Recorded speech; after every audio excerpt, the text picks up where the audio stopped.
to TV3 Ghana. So just gone by was a conversation about the finance industry, if you like, looking specifically at the return of Nana Appiah Mensah, CEO of Men's Gold. Now we're turning our attention to matters pertaining to the power sector.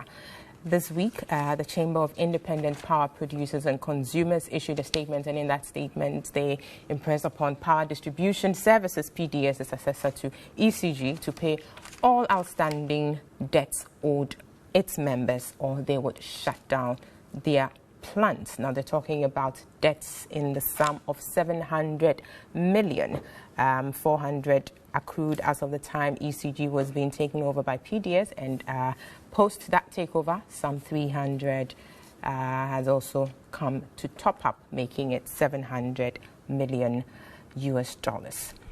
In the studio with me, we have Mr. Adam Mutawakilu. He is the Honourable Member of Parliament for Damongo constituency and serves as a ranking member on Parliament's Mines and Energy Committee. Next to him is Mr. Kojo Poku. He's an energy expert. And to my right, we have Mr. Kwame Jantua. He is a senior member of the Convention People's Party, CPP, and an energy consultant. Good morning, gentlemen. Good morning. It's good to have you here. Good to see you. Good to see you too. I hope you're well. I'm very well, thank you, and hope you are too. By His grace, I'm breathing, so I'm fine. You thank God. Great. So we are back to the table to look at matters concerning energy and power.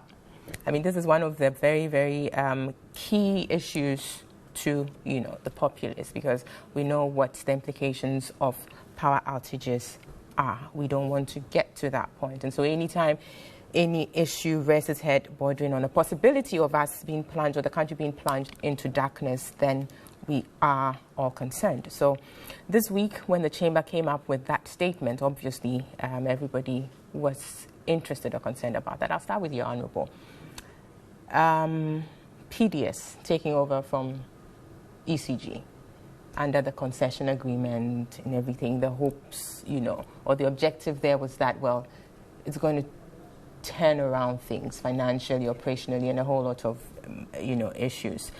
Then barely 5 months after that takeover, we hear, the Chamber of Independent Power Producers talk about, this huge debt that is owed them, and they are threatening to, pull the plugs if that debt is not settled. What is going on? Yeah, thank you very much, and good morning to our cherished viewers, and more especially the good people of Damongo constituency. Yeah, your earlier statement said to have, well, already we have Dumsong going on. At my place, I had Dumsong last night.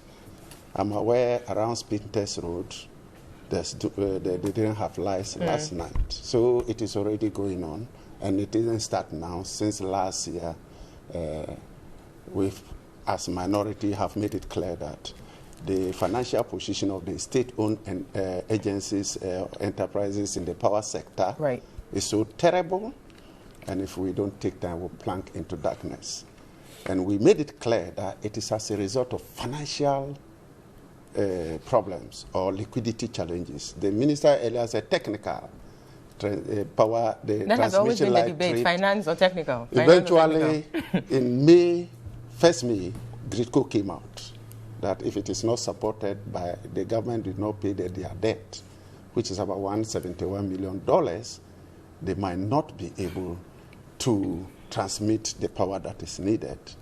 And now IPPs too have come out. And we have made it as minority over and over and over again. So we see this as a vindication of government denial that it is technical when we say that it is financial. Now, the PDS ECG concession, we have what we call the bulk supply agreement. That implies that ECG already had power purchasing agreements with the IPPs, and they are required to sell this power to PDS. PDS will now sell the power to customers, take the money, pay back to ECG. ECG will now pay the IPPs. But the information we have is that since PDS took over, the payment to ECG It's nothing to write home about. So they are not able to pay the IPPs. And once they are not able to pay the IPPs, the Chamber of Independent... So is it a collection issue? Because you're saying, so they would need to, sell or, supply the power to the consuming public and then take... Now, so whatever revenue they get, then they need to pay back. But we are not getting. So what is the problem? Yeah, that's what I'm saying. I think that when you do collection, we know very well that we have technical and commercial losses that ECG earlier has been, and that is one of the reasons why PDS came in. Collection has not been 100%. We know there are forex losses, especially that the CD became a fugitive, contrary to what Dr. Bawumia promised, Vice President. Yeah, there are forex losses because you pay them in dollars, but you collect it in cedis. So when the CD depreciate, you need more CDs to now pay. But it's the extent of retention. The IPPs will not expect 100% payment because they know the challenges that is going on. But they also have commitment monthly or weekly to their lenders. So if it happens that for 3 months you take the money and think that PDS, I'll take the whole money because I need it, they will complain because the lenders will put pressure on them to pay as planned. And that is why I thank the Chamber of Independent Power Producers for coming out. I know some civil society have disputed that the IPPs didn't ask him to do that. But any payment arising from the publication, would the IPPs take it or not? They are glad to take in it. And as a citizen, you must fight for those who cannot come out and speak. So I believe that PDS was taking more than 90% of the money they accrue. And we need to investigate it. It's very important. It is very important that we need to investigate why they decide to take all. Is it because... Is that the case, that they rake in so much but retains quite a substantial part of it, or that they are unable to collect as much? Because at least what ECG used to collect, you maintain it. You've not changed customers. Even this time, the collection rate should improve. So if it is not improving, we'll have an assessment soon as a committee, and we have made them before we approve the agreement to give us the targets. Commercial losses, what do you expect to reduce? Technical losses, the investment that you need to do. We have all those milestones, and we'll measure them with that. And that will be our recommendation, whatever be, to government. So PDS must honor its obligation. Now, it comes to one point that the government came out and said, oh, we've paid 200 million to ECG. We need to ask several questions, and government must be clear. Already government owe ECG NEDCO. Is it paying for the amount that it owes these agencies? For example, ECG 200 million Ghana cedis. Are they paying it because they already owe over 700 million Ghana cedis? Different from IPP. So the government must come out clear. If it is paying its own debt, then it must fast track it and pay it. PDS must pay ECG to pay the IPPs. So government debt is there. And the legacy. Not legacy. MDAs consume power. They are not paying. Government has guaranteed to pay. Government is not paying. So it's different from the legacy debt. And as I speak with NEDCO, I know about 804 million Ghana cedis. Government owe them government hasn't paid. ECG over 700 million Ghana cedis. Government owe them, hasn't paid. So these 200 million Ghana cedis. You don't know which one it's going towards. Government must come out clear to let us know. Very well. PDS must be compelled to make its obligation periodically. And there are certain things government has done that is quite worrying. Speaking of the PDS's obligations, is there anything under the concession agreement for PDS to actually disclose, maybe on a monthly basis or even quarterly basis, how much it has collected? And is there any agreement that says, well, upon collection, you take a certain percentage, or it's at PDS's discretion? There was this cash waterfall mechanism that was developed under NDC, but before we implemented it, we left power. And on 1st February 2017, the President of the Republic of Ghana, Nana Akufo-Addo, promised in the State of the Nation address that they will implement that cash waterfall mechanism. That means that you appropriate whatever you receive to the various stakeholders. So which year was this? 2017, February, the State of the Nation address. But that was before The process to implement it started before MPP came to power. And in February 2017, President Nana Akufo-Addo made a promise to implement it. But I'm saying that was before PDS took over. That was before. So were they bound by that earlier? It wasn't implemented, and it has not been implemented. So are they bound by it is a question, for them to even comply with that? It has not been implemented. So there's no obligation the on them retention to... is by discretion. Okay. Supported by government. That is the point. But if that cash waterfall mechanism was applied, was implemented, do we know that 10% must go to PDS, 2% should go to IPPs, 50% should go to ECG, and therefore whatever is collected is appropriated accordingly. So you're saying currently it's at the discretion of PDS. That's what you're saying. It's at the discretion of PDS. Very well. With the protection of government. Government has the right to ensure that the right thing is done. Everybody gets something small. So that discretion is not absolute. Yes. I mean, there needs to be some checks, if you like, coming in from government. And ensuring that the right thing is done. Because if you siphon, suffocate the IPPs, we'll get back to do so. And we don't want to get to that point. Know, let me just make this clear. In Parliament, we approved, when we're approving the concession, we had 45 condition precedents. That is what must be fulfilled before takeover. PDS has been, and government has been able to fulfill only 29. And but then there's a unilaterally... Or there's no takeover? No, that before they take over. They only should have complied with 45. And government on its own has decided to turn the system left to conditions subsequent without recourse to Parliament. That is a breach of the law. Well, we'll be looking into that. Could you? It's a mouthful. Well, to start with, I'm interested in what Honorable. Just a minute. Let me take it step by step. I know, but he ended. You confuse me. I'm not going to. I'm just see. He ended on a certain note. Yes. So the cash waterfall. I'll take it from no there. Beyond the cash waterfall. He's talking about 45 condition precedents. Yes, that had to be met. That there was now 29 because the question then is the parliamentary subcommittee. Very well, so carry on. Yes, we wrote to them.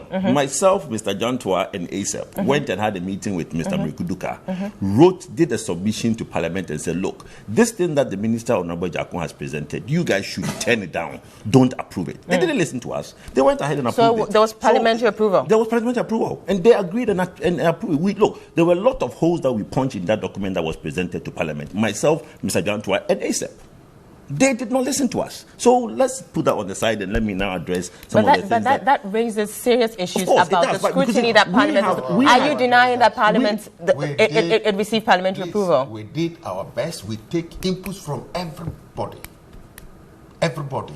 So you're denying that? We are not denying. So there was parliamentary approval? There was parliamentary approval. If Parliament approves that condition A, B, C, D must be fulfilled before taking over, and we give the approval, then you go there, you say A, B, fulfilled. The rest is after we hand over. That is a breach of the law. But that's what he's saying. They objected to that, saying that this thing as presented has issues, and so let's not pass it. But then subsequent to their objections, it was passed. And unless you're saying that didn't happen, because that would really be useful information. Did it or did it not? They did. So we pick information. We work on it. We interact with the minister and the other agencies. We seek clarification. We seek assurances, and we implement per that. A breach of the law should be taken on. Do you get my point? Definitely, which is why I'm interested in this thing about... Yeah, that is why we need assurances. Some of them, when they breach it, we take it on. If not, we say, okay, you breach it, therefore, then we will not pass it. carry on. Some of the things that so that we can educate our viewers and understand some of the things that's going on. For some of these things, for me, I'm very passionate about it. And Mr. We John all too. are. You see, look, let me address from the top to down, because if not, I get confused. The cash waterfall. Yes, my honorable is right. The cash waterfall was a program that was to be implemented. When PDS was taking over, PDS said, look, there are PPAs held by ECG that they are not going to take all the power that the PPA has with ECG. They are only going to take a certain amount of power to distribute. So they don't want the water. So that would be a variation of those agreements. It wasn't an agreement. The cash waterfall was a proposal. Okay, but PDS said, look, this is what I will do. If I take 2,000 megawatts from ECG, I will put a guarantee, okay, a performance bond, cashback, to say that if I take 2,000, I will pay you back 2,000. So the IPPs give me what I need. Give me what I need, and I'll pay for it. So that ECG does what they want with the IPP. Because bear in mind, the problem that people don't understand is that all the PPAs, as my brother earlier said, sits with ECG, restructured ECG. ECG has two mandates. They've been given an export license to export power to the neighboring countries and also provide those power to PDS to distribute. So PDS said, look, let me not go with this cash waterfall. I will give you a performance bond for whatever power you give me. So now, whatever power that ECG gives... I know, but you're smiling. Whatever power that ECG gives PDS posts a guarantee that they will pay back 100% back to ECG for that amount. So that clears out why the cash waterfall was not implemented. PDS objected to the implementation of it. Now, let me go on to the issue of the monies being going from ECG to PDS and why there's been a delay. When ECG was working, they were being able to do weekly and bi-weekly transfer to the IPPs. And then they do the reconciliation as they go along. Bear in mind, when PDS came from 1st of March, PDS said, look, what we are going to do is that we cannot be doing the weekly and the bi-weekly that ECG was doing. We need to now get to the end of the month. And at the end of the month, we will reconcile with what power we have taken and then transfer that money to ECG. Then ECG will also have to do their reconciliation and transfer the money to the IPPs. It is not true that PDS have not given that money to ECG. PDS has paid what they've collected to ECG. But I think the question has to do with how much they Let me get to that. Which is, yeah. I'll get to that. Sure. Okay. So that has been sent. Now there's a slight problem. Again, some of the things that we objected to with this concession was the things that were being put in place for this thing to be able to work. One of the conditions that MIDA had was that there was supposed to be a certain tariff that was to be in place before PDS takes over from ECG. It was based on that tariff that the KPIs that was given to PDS was to come in play. So you tell PDS that, look, achieve X, Y, Z. And to achieve this reduction in technical losses, to achieve this reduction in commercial losses, to be able to keep the lights on, I'm going to give you X cents, and based on that, you achieve these KPIs. And that X cents will be in place by the time you take over from ECG. As at 1st March, the government and PULC have not agreed to that tariff coming in. So the government, on the agreement, the government has not fulfilled its part of the agreement. So there's something called CP4. And that is something that some of us felt it was weird, because it was an agreement signed between Ministry of Finance, NEDCO, PULC, no, not PULC, ECG, PDS, and I think NEDCO. Then they now agreed that PDS, because the condition subsequent, which my brother is talking about, for the tariff to be set have not been put in place, they will keep a certain money. It was a precondition, but it became a condition subsequent. Yes, and because that has not been met, because the government has not met its side of putting the right tariff in place by March, PDS when they were to take over, as per the CP4, which is the agreement they now subsequently put in place, PDS will now collect all the monies from the revenue generated, keep 1/12 of that money. Okay, then the rest of the money, they would have to inform Ministry of Finance, and Ministry of Finance will tell them what to do with it.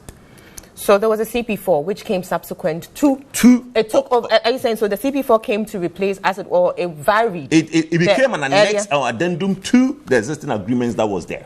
And they then informed PULC of the agreement that they have put in place. So that was what, in March, if you realize that there was a bit of fracas in the system because there was no liquidity, that was the first month that PDS have taken over. And they needed to now wait till the end of the month to see what they will accumulate, so that they will now be able to calculate their 112 out of it to make up for the variance. Because if you give me a certain rate that you're going to give me before I take over, and you're not being able to put that rate in place, then you need to compensate me as per the agreement. So that was what was causing what my brother Honorable is saying, that they are keeping the money. They're not keeping the money. It's Ministry of Finance that put that in place for them to retain the money and inform Ministry of Finance. Ministry of Finance will tell them what to do with it. So that answer your question on that.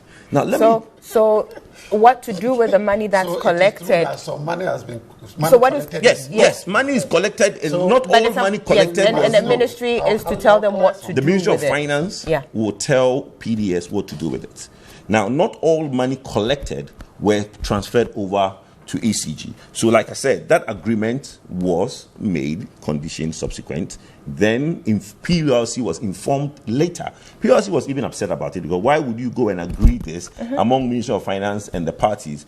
And guess what? I've mentioned it on this platform before. That agreement and that letter that was sent to PULC, Ministry of Finance, Ministry of Energy, the minister was not copied. So which raises those concerns, but at least an issue that is worth looking into. Definitely. But looking into is definitely the case. But let me now go on to address some of the things my brother said. Look, when you say that there's indebtedness, from 1st March going forward, the Ministry of Finance, the government through Ministry of Finance, ring-fenced all the debt that existed in the energy sector. So PDS took a clean slate. There was no indebtedness, liability transferred to PDS. So everything... It's in the agreement, they are not supposed to... Well, that's fine. So everything that was owed by ECG, the monies that were owed are made of various tranches. MDA, indebtedness, Ghana Water, under recoveries, subsidies, first line, and all those monies, Ministry of Finance took over. So when the IPP, the Chamber of Independent Power Producers, say that as of the time PDS was taking over from ECG, they owed them $400 million, and post that they've accrued $300. What does that mean then? If they were to have started on a clean slate? The numbers are being brought about by somebody just making up numbers. The actual numbers are not those numbers, because there's been monies, and last week Ministry of Finance released payment schedules that they've been paying the Asoglis and the Car Powers from January till now. So you're saying that the figure put out by the Chamber of Independent Power Producers this week is not true? Definitely not true. That's definitely not true. Now, let me, like I said, let's try to stay on... But why would they put it out there if because, it's not true? Look, let me be honest, and let's address this chamber thing. They don't represent anyone. They don't... I put it on record. They don't represent anyone. The gentleman works for Asogli. All the numbers that he has, he called ECG pretending that he's calling from Asogli, and they gave him... These are serious allegations you're making. I'm putting on record on... Listen, myself and Mr. Jantua are sitting here. There is an official chamber for the industry called Chamber of Electricity Ghana, formed by myself and Mr. Jantua.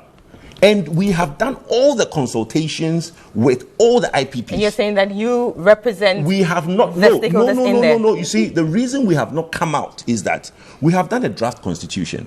We have circulated it to all the IPPs. They are looking at it. So, until they sign onto the draft constitution, I cannot even say that I represent them. So currently, what I'm saying is that nobody... So this chamber here is usurping powers that it doesn't have. Is that what you're saying? You can call him and ask him who has signed onto his chamber. I'm saying it on authority that Car Power, AXA, Gensa, Send Power, everybody I have spoken to, and we've done all the consultation with the minister, with all the stakeholders, with PULC, Mr. Opam, and everybody who we need to talk to, we have spoken to. And we are waiting. The reason we've not launched Chamber of Electricity Ghana is that we have not gotten the signatures that we need. We are doing our internal consultation. So we have not come out to issue some of these statements. No, but you see, I hope you appreciate where I'm coming from when I say these are serious allegations you're making, because this is a statement that has been put out categorically.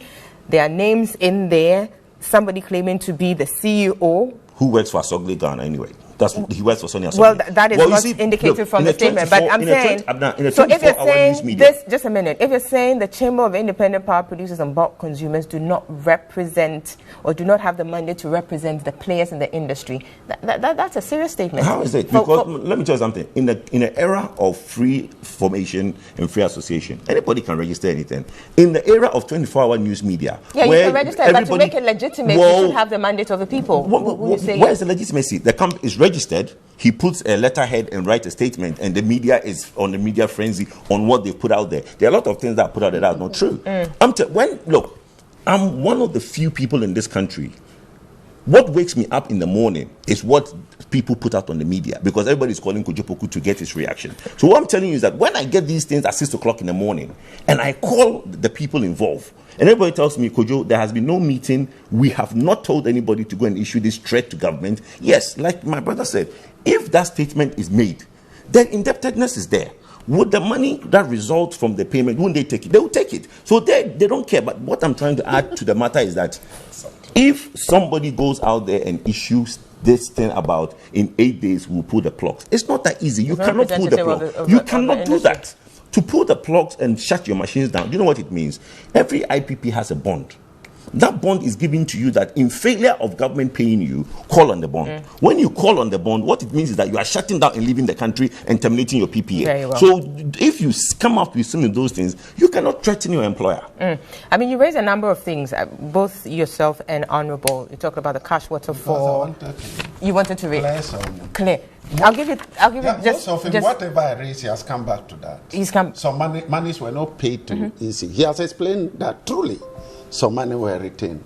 2. What for, we don't know. Yes, were retained. They were not given out. But you said the ministry is to tell them what to do with it. No, yes, because I told you what it's for. It's for the shortfall in the price that was given. I made it clear that some condition precedent were converted to condition subsequent. No, but he didn't dispute that. It's true. I'm now building on that. If they are supposed to provide a guarantee such that when ECG is not paid what it has supplied, ECG can fall on that guarantee. Why was it not kicking? Because it was not there. It was just a paper. No money. That is the reason. So ECG cannot even exercise that right by falling on that guarantee. There's nothing to fall on. There's nothing to follow. They only have a paper to follow. But it's too early to do that. No, I'm saying... No, that is what I'm saying. You said that if ECG is not paid... I'm just pushing it. Well, that's fine. Yeah. Because there is only paper guarantee, no liquidity. Very well. Let me turn to Mr. Jantua here. Mr. Jantua, what's happening? This Chamber of Independent Power Producers and Bulk Consumers, first of all, do they even represent the players in there who have a stake in the issues that are being raised, for which reason we are even giving it some attention to even discuss it in the first place or not? And then whatever issues you want to deal with, talk about the cash waterfall and the CP4 coming after to acid where vary certain provisions in the main agreement. Abena, you see, the cocktail of issues with the electricity sector is just so enormous. The World Bank this week indicated that the way the energy sector is strewn with so much debt, they can compare to the financial sector. How do we sort it? One thing I don't understand, we've had accumulated debt over a decade, 2.2 billion. By 2050. Yes, by 2050, 2.2 billion. This is over 2 decades. 1. 2, we decided that, okay, how are we going to handle this debt? So we brought in ESLA. Now, in bringing in ESLA, we then signed agreements where we are paying for power generated that we are not using, nearly 1,000 megawatts. We are paying nearly 25 million every month. How does ESLA help us sort this out? Huge sums of money. Then you look at Gridco, you look at all the VRA, ECG, the monies that are owed between these institutions. Quite a huge sum. Ghana Gas, quite a huge sum. And then you now bring in the IPP. So you can see that it is a trajectory from the owing of these big institutions right down to the IPPs. How do we sort it? We are talking, this one is saying this, waterfall, this one is saying this. Is that the solution? The question then is, wasn't that one of the reasons why we came in with this whole concession agreement, have PDS, so that it comes into do with everything? But it seems we are back to that point. That is what I was coming to. PDS was brought in because they said ECG was not effective. ECG was not able to collect. So we bring in PDS, and they would now streamline things. Aren't we in the same position? It may be early days yet, but at least given the things or the issues, what I'm saying is, given the issues that preceded, even getting into the agreement itself, for me is worrying. That certain preconditions were not met. Certain preconditions that had to be met were not met, and we had to turn some of them into... Why so? Exactly the point. Why so? Why did we agree to that? Whose responsibility was it to make sure that everything was in place before we started So even before we embark on the journey, we have these issues Exactly, to deal with. we have these issues. And who suffers? You and I suffer. The energy sector can bring this country to a halt. Full stop. And so, Abna, I feel it's not politics. It's not politics. The government should try as much as possible to bring everybody around the table. Look, we have Parliament. Have they been able to solve it? We have the executives. Have they been able to solve it? We have the different operating institutions. Have they been able to sort it? We've sat here on the media and talked about it. Have we been able to sort it? And it is a cancer that can now kill the country. So what's the way forward? Let's put everything aside and let's sit down. And if we say, and I keep saying this, and I don't know... But sit down to what end? I mean, if you sit down, you agree on things, and then you backtrack, you don't do the things you need to do and all. We need to stick to it. We need to stick to it. Government owes a lot of money to ECG, stroke PDS. What are we doing about that? And I say, if we have to use all our oil revenue to sort this out, let's do it. Why? Look, sitting here right now, if these lights go off, is there a program? Parliament, when they are sitting, lights go out, is there a program? If we then want to go the Nigerian way, where because of inefficiency in our electricity sector, we bring in generators, does that not affect fuel? So it's a vicious cycle. So we need to sit down and discuss this thing thoroughly. It's not that PDS come in and they didn't. No. Let's sort this thing out because it is affecting all of us. But how do we sort it out is a question. By talking and putting the decisions we make into line. If we say, okay, I know that the ministry is trying to do something about the IPPs that have been signed.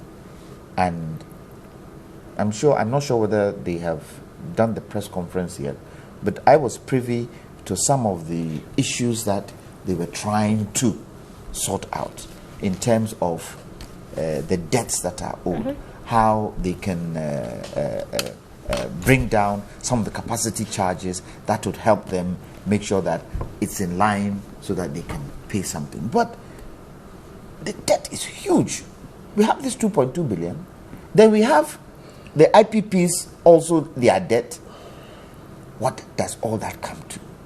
The 25 million we're paying a month, how can we stop paying them? Because that 25 million can go directly in paying some of these debts. So why are we just sitting down and not doing anything about it? Now, I don't want to apportion blame to, and this government came and this government. We are faced with the problem now. Let's try and sort it. Now, you ask the question, where does the president come in? Because some will say that Did I ask that question? No, I'll say some. I'm not saying you. Okay. Some will say, where does the president come in? Okay. Because they will say, well, it's up to the sector minister. It's up to probably the committee in Parliament. But it's also, for me, up to the president. Why? Because he is the one who fingers will point at if Dumso comes back. When Dumso came in the last government, who were they pointing fingers at? It wasn't Mutawakilu. It wasn't Kojo Poku. It was President Mahama. And so because he's the one people point fingers at, he needs to take the bull by the horns and say, look, all of you, come, let's sort this thing out. It brings confidence into the system. At the present moment, I don't think there's confidence in the system. If the World Bank, international bodies are saying that, Ghana, watch your energy sector, the debts are too high, it sends a signal. Something should be done about it. Very well. We need to take a break at this point. Yes, Honorable, I'll come back to you when we come back from the break. Yes, we'll take a quick break. We'll be back shortly.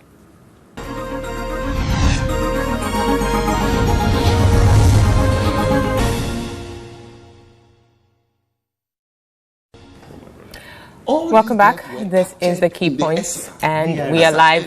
We're live, Honorable.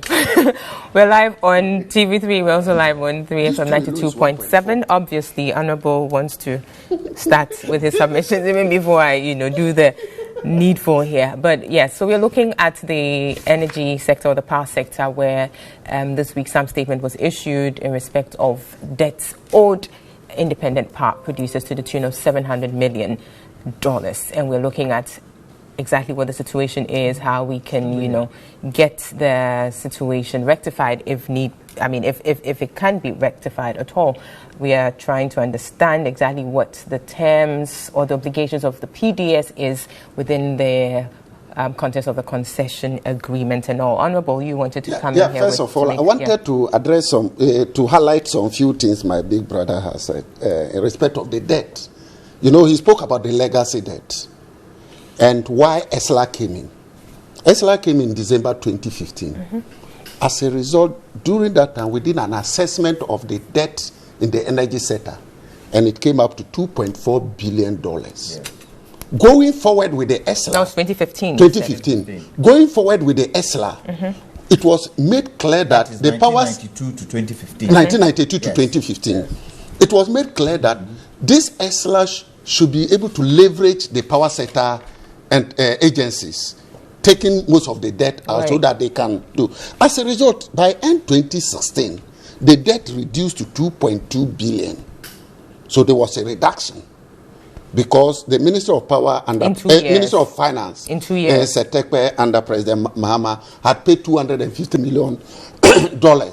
So that is the decline. Come 2017, apart from the ESLA that the government has used to raise bonds to pay, it has accumulated several, totally almost $2 billion. If you take ENI, from October to March, October 2018 to March 2019, about $160 million. Car Power, $150 million. IPPs now, $700 million. Ghana Gas, $735 million. And I can count. NETCO, $162 million. So the problem is that ESLA came in to ensure that we clear off the legacy there and to be on our feet. Right. But under President Nana Akufo-Addo, that hasn't happened. We are accumulating more within 2.5 years, about $2 billion, compared to 1992 to 2015, 2.4, which is 2.4. Yeah. So the debt is accumulating. The next one is excess capacity. My brother spoke about 1,000 megawatts. But we must know that we always pay for excess capacity because there must always be what we call reserve margin. But to the extent that we are paying I'm $125 analyzing it. That's for gas. No, I'm analyzing it. That's just for gas. That's for me, gas, no. yes. I'm analyzing it. That you are talking of fuel component. No, the take or pay component, what my brother mentioned, was That is- $25 million for take or pay that we are paying for gas. I'm Yeah. saying The that 25 I'm million is looking for at the gas, megawatt. which you signed. Excess capacity of 1,000 megawatts. We must know that in power generation, you don't just produce what you need, because there can be a breakdown. Hydrological climate change can let a Kosovo dry out. So you must have what we call reserve margin, which is about 20%. So, and the peak of the peak demand. So if you take the peak demand of 2,700 megawatts, 20% of that is 540 megawatts. So whether you like it or not, this must be a standby. Sure. You pay for it whether you like it or not. So if it is 100 megawatts, it will be led with 460. Now let's look at government policy. Rural electrification under President Mahama, he indicated that by 2020, access to rural electrification should be 100%. So as a result, there was an acceleration. 2015, 75% rural coverage, access to electricity. 2016, it came to about 80.5 and that. This government had come and they have rescheduled the policy from 2020 universal access to electricity to 2030. So the rate at which they are capturing more communities to consume the power has reduced. In 2017, the government projected to cover 2,180 communities, ended up covering only 446. In 2018, the government projected to cover 1,796 communities, ended up covering 122 communities as of September. So what's the reason? If you go at this pace, the excess capacity will exist. No, but what's the reason? There must be a reason why they haven't been able to capture what that they is had their estimated. policy.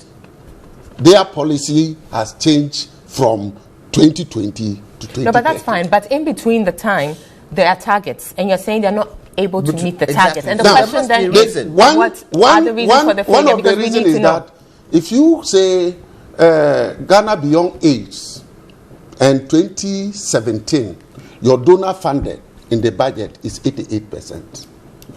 At the end of the day, only 26% of that had been released. 2018, the same. So they have financial constraints. Financial. Now let me still go. It's not necessarily a policy for them. But the point is that when you are not, you have changed a policy, it trickles down to how effective you will be.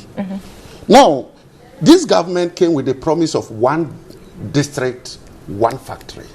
And we all know that the establishment of a plant will not take 2 years. It takes about 3 to 5 years. If actually they had implemented this policy, I think we should have most of this excess capacity consumed. Okay. 2, the hypocrisy of the government. Now, the hypocrisy of the government. Government says we have excess capacity. Meanwhile, is extending power purchasing agreements. Car power. 10 years, they would have taken their ship away. The government has extended it to 20 years, and they will still take the ship away. Are you getting my point? The 3 PPAs we are aware they are bringing to us to extend it. You have excess capacity. Meanwhile, the existing PPAs, government is busy extending it for many more years. You see the hypocrisy of government. Very well. Question, please. Look, I honestly don't know why MPPM don't give NDC the credit for solving Dumsor. If they give them the credit for solving Dumsor, then they can credit them for the mess they created in solving Dumsor. You understand? Because look, all these things my brother is talking about, and you ask them, why are the government not able to do the things they're supposed to do? You solved Dumsor, and I'll give the credit to NDC. They solved Dumsor, but you solved it by not proper planning. You solved it by putting this country in so much indebtedness. Let me give you some statistics. My brother, Point of order. Point of order. Wait, just a minute. Okay. Wait a minute. Yes, come in. Point of order. 30 seconds. In governance, there's something called perpetual succession. We know that. And that so, so once a government takes over, yes, they take over assets and liabilities. Yes, that's fine. Point well made. But the point well made. Point well made. But let's just continue. What I'm saying is that, look, listen, ESLA, the money raised, everybody makes it look like ESLA was only raised for power sector debt. It was not. It was raised for energy sector indebtedness. They cleared all the BDC. Before we were talking about BDC indebtedness. Now nobody talks about BDC indebtedness. They cleared all the banks indebtedness. But the BDCs have been crippled. They've been crippled. But the debt has been cleared. Yes, all the BDC indebtedness to the banks was cleared with the ESLA money. They cleared a lot of debts that VRA owed to people. They supplied them crude oil and all those. So VRA got some flexibility in terms of liquidity. Look, let me land, my brother. You enjoy some. Listen, the biggest problem MPP had, and that's why I always fault Honorable Ejako. When he came and went to Parliament and told us that, look, it's the financial problem, this. We expected him that when he took over, he would have put measures in place to stop the hemorrhage, stop the indebtedness going forward. Because you came to me 2.4. You said it's 2.4. What measures do you put in place to stop this thing going forward? Now, there's a program in the Ministry of Energy called the Energy Sector Recovery Program, which Honorable Amewu has put in place. This is something that you expected Ejaku to have put in place in 2017. This energy sector recovery program, which is now looking at critical points of where the government is losing money, where can we stop losing money? Let's make sure that MDAs are paid their bills in time. All this critical self-assessment which this energy sector recovery program seeks to do should have been done by Honorable Ejaku. He didn't do it. But let me tell you. Well, it's being done now. It's being done now. Just a minute. It's being done now. Let me land. No, let me land. It's not the responsibility That's fine. only of the Minister of Energy. Thank the you. responsibility of Government. But he Thank is the you. minister of the sector. Thank Please, you. let's not go Carry there. on. Let me land, please. Look, they talk of, NDC talks of indebtedness of this government, which is true. But guess what, Abner? When you are planning for a country, you plan well. With our own gas, you contract companies to come in and develop the gas. Then you sign take or pay agreements with them, which now cost us $25 million a month if we don't take the gas. We're going forward. We now sign all these PPAs you knew we did not need because at that time we were doing 1,800 megawatts at peak. You knew that the forecast from the Energy Commission was not even going to cash to 3,000 until 2025 and upwards. You went ahead and signed over 5,000 PPAs. Meanwhile, all these 5,000 PPAs you signed had take or pay conditions, meaning that we were going to saddle with these debts. Let me give you some figures. They talk of so how what much you're money saying is, in a bid to solve the energy crisis, yes, you went exactly. all over Look, and then perhaps exceeded, and that's why we find ourselves. So that's fine. Carry on, let me give you some figures. We now pay $168 million under the OTC Sankofa. $168 million we pay if we don't take the gas. Meanwhile, the infrastructure that the NDC was supposed to put in place to be able to take these gas, you did not put in place. In 2016, the reason ECG made profits is because the take or pay in the accounts of ECG in 2016 was only 8.6 million Ghana cedis. Do you know what it was in 2017? 101 million and growing. So in 2017, it has ballooned from 8.6 to $101 million. So it is your lack of planning. It is your inefficient in being able to see forward. It's what is causing the problem in the country today. What would the MPP going to do? We talk of looking at the PPAs. There was an option of, coming back to the table, renegotiating these deals, or that wasn't possible. That is what this. But then he's saying that, for instance, with car power, we've now extended it. The energy sector recovery program seeks to do that because now look, this is the problem. The government is saddled with huge indebtedness. Sure. Do you know that as of 2017, the indebtedness was 33% of our total tax revenue? Okay, so look, something. And what is it now? Oh, I don't have the current figure, but in 2017, total energy sector indebted 2017 was 33% of our tax revenue. Going forward, the ministry has done, and as my brother said, the president need to own up to this, and I think that is why Honorable Amewu has gone to cabinet, and cabinet has given him the directive to do this energy sector recovery program. They are looking at critical things. Even in that, I was surprised to see that in that document that the ministry have done, they admit that the 2017 reduction was to their determinant, which goes to some of the things the tariff reduction. Sure. They've admitted that because of the dollar to the cedi, it didn't work so well. So there is a self-assessment which they have done. So going forward, the point is that how do we resolve this problem? That is why some of these renegotiation of the car power and agreements you have done. Look, when MPP was leaving, the gas was our own gas, MMBTU was $9.8 per MMBTU. When NDC was leaving, our own gas from our natural gas, 9.8 in the agreement, 9.8 MMBTU. I'll tell you how you misbehave. My brother, today this government has negotiated it down to 6.08, $3 less than what you negotiated. So please, for me, the MPP should give all the credit to NDC for solving the doom. So they're at the back of it. That slapped them with the mismanagement of the economy. Very well. I would like to address some few issues with my brother. Yes, the NDC, nobody knew what they were doing when they signed all these ludicrous contracts. Nobody knows what they were doing, what they were thinking, why they couldn't plan better. The problem is here today. Let's stop pointing fingers. The problem is here today. Let's solve it, because if we don't solve it, we go into a situation which we might not be able to control. And so I'm not one to point finger. Yes, they didn't do the right thing. They should have done the right thing. They should have made sure that this take or pay or take or not pay thing, they shouldn't have brought it in. But what do we do today? That's a question. I agree.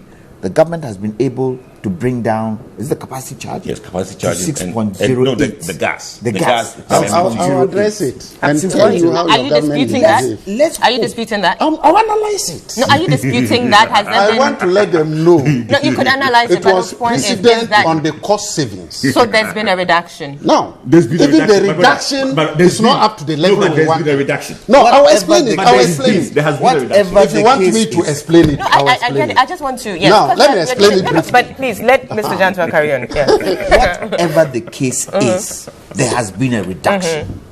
Whether they are incommunes to it, whether they've thrown somebody off the bus, And I'll there explain are it for you to know reductions why. there. Now, going forward, let's hope that we don't accumulate on the reductions that have been brought in, and that is the challenge we have. That is the challenge we have. Look, when the MPP came into power, I think it was the first State of the Nation address. What did government do? They pulled down a lot of taxes.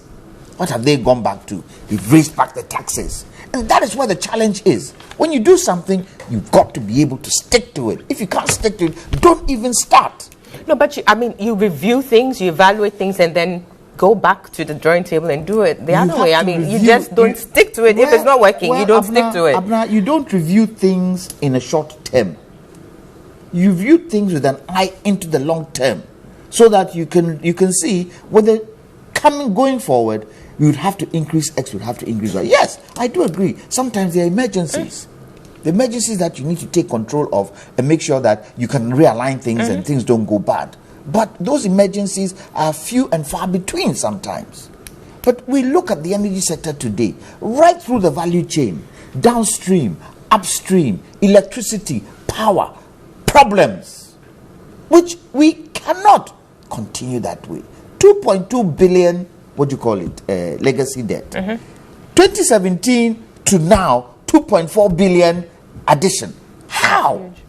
It's huge. I'm not talking small sums of money. It's huge.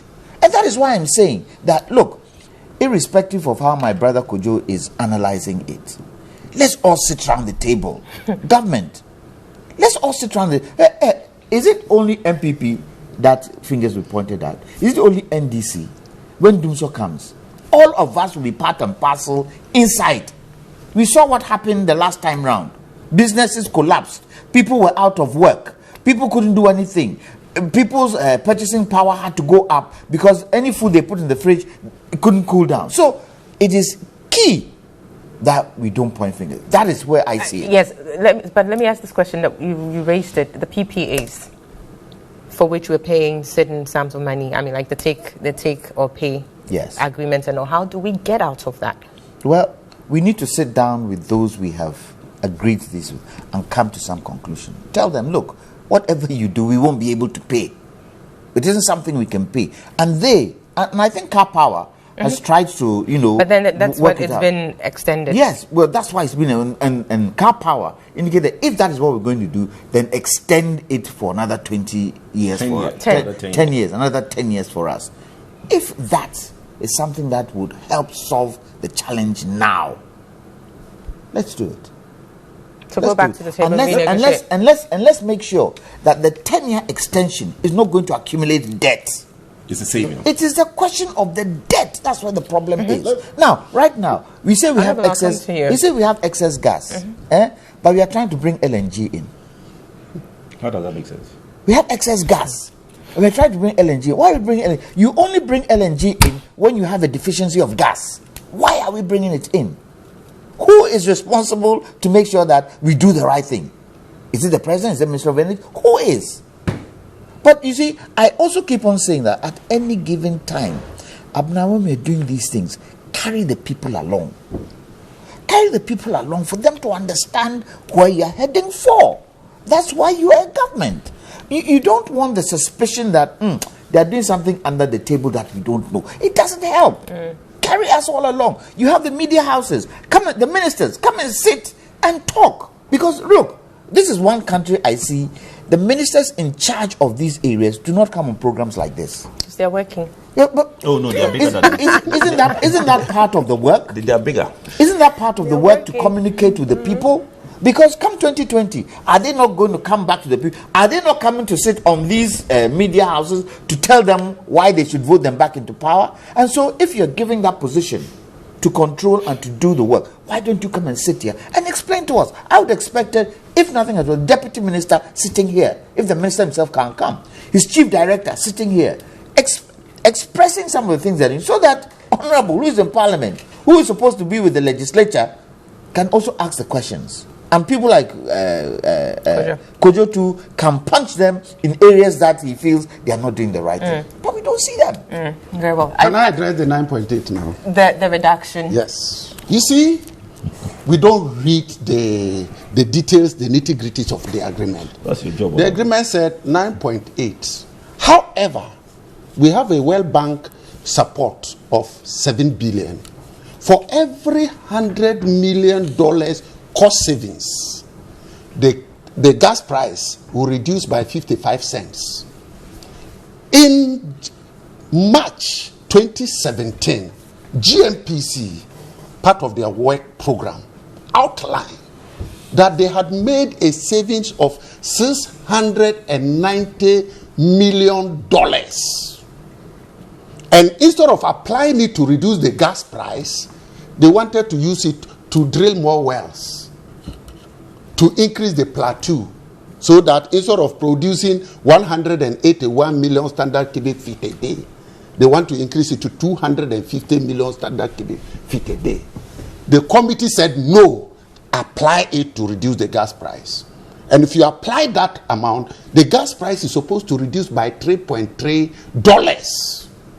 And in our report to the plenary in Parliament, we made it clear that we had instructed that this amount should be applied per the agreement to reduce the gas price. You apply it and you say, I have done it. But Then, they did apply it. no, And then so you don't tell me that you did this when I had made provision for it to be reduced if there are cost savings. And there was a cost saving, and therefore you apply it. Acknowledge that the 9.8 was an indicative price. Do you get my point? It was an indicative price, and there was savings. It has been applied to reduce it per the agreement. Two. So you're saying that there was no other choice? They were compelled to. That is They the had to. agreement. That is what the agreement had. If only We are all even agreements were complied with like that. We had follow up to ensure, because that is the agreement. Once the savings is done, we even believe that there's more savings. And we have called on the ministry to audit per the agreement, that immediately they complete the development phase and production start, they should truly get auditors to audit the true cost of development. As we speak, it has not been done. But can't you do it as a committee? No. Oh, This guy, you need oversight. You can call them oversight. You can They call will come and give me the figures. Yes, of Yes, course. but you have to Auditors, there are auditors that have the professional qualification to audit. But that's the point is. They can give us figures, and someone that is what they said. Honorable. They have saved 690. Honorable, if question- they tell me that drilling is this, Question I don't is- have that technical expertise. So you needed to contract But can't you former trigger Minister the of process? Energy. Can't you activate it? You know, to get it started. That's what I'm going. Sure. The former Minister for Energy and subsequently GMPC had indicated they are looking for auditors. As we speak, it hasn't started. It's my responsibility to call on them. So don't make it as if we had agreed When you say 9.8. they are looking for auditors, there are quite a lot of good auditors in this country. One.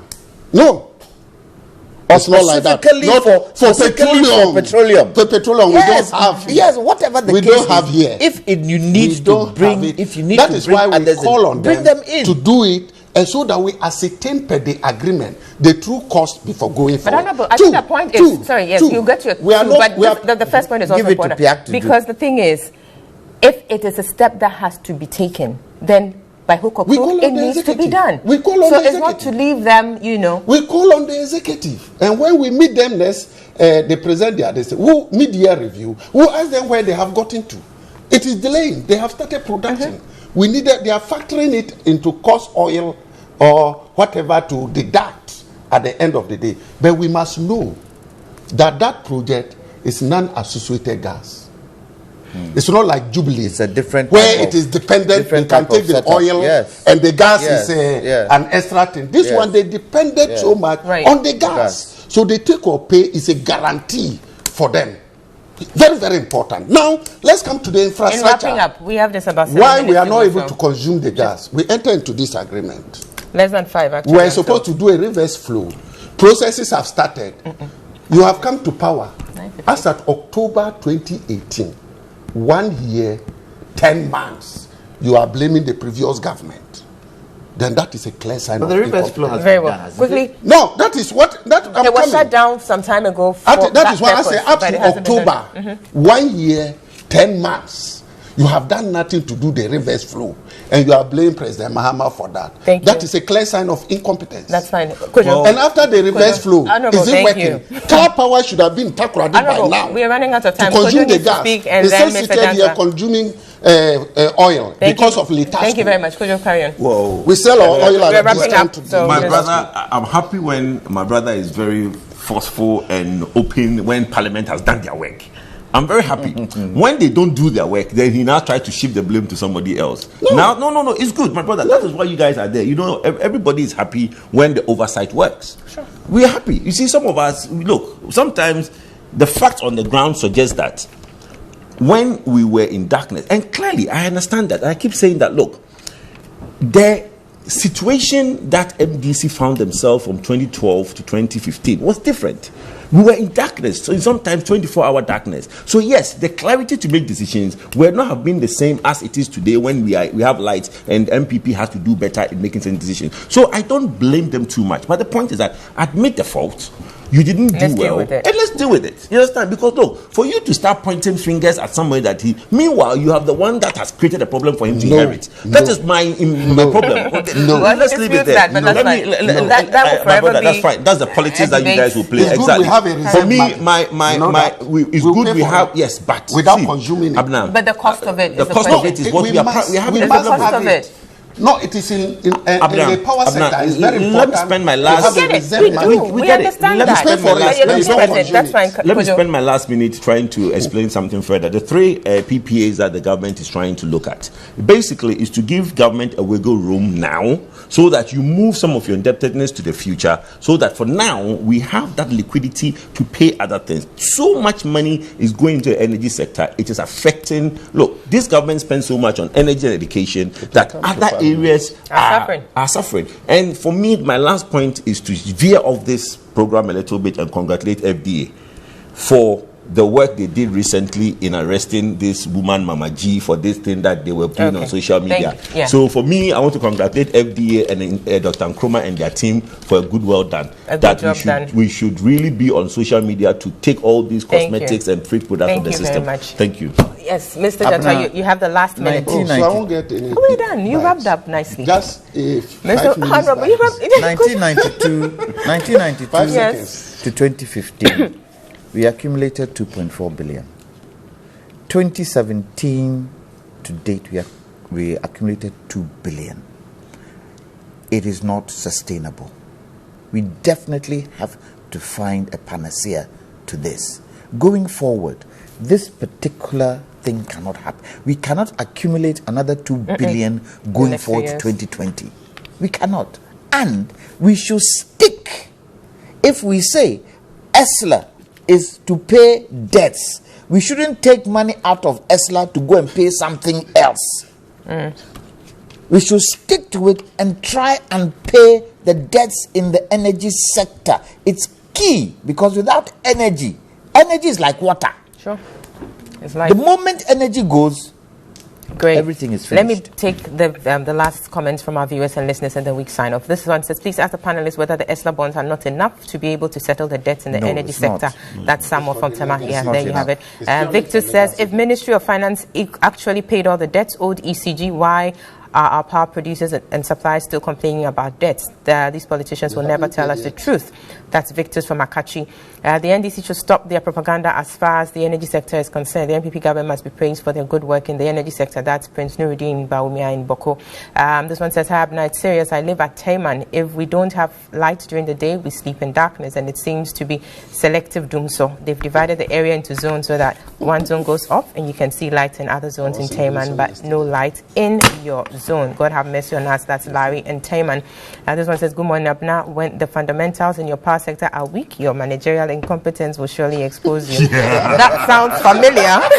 I like that. That sounds familiar. I need to take that. That's very good. On that note, we say a big thank you the fundamentals, yes, will expose you. For watching the show and listening to us. We do appreciate your audience all the time. And to the panelists, Honorable Adam Mutawakilu, Mr. Kojo Poku, and Mr. Kwame Jantua, thank you so much, gentlemen. We'll be back same time, same place next week. Do have yourselves a very good weekend. Bye-bye. Thank you.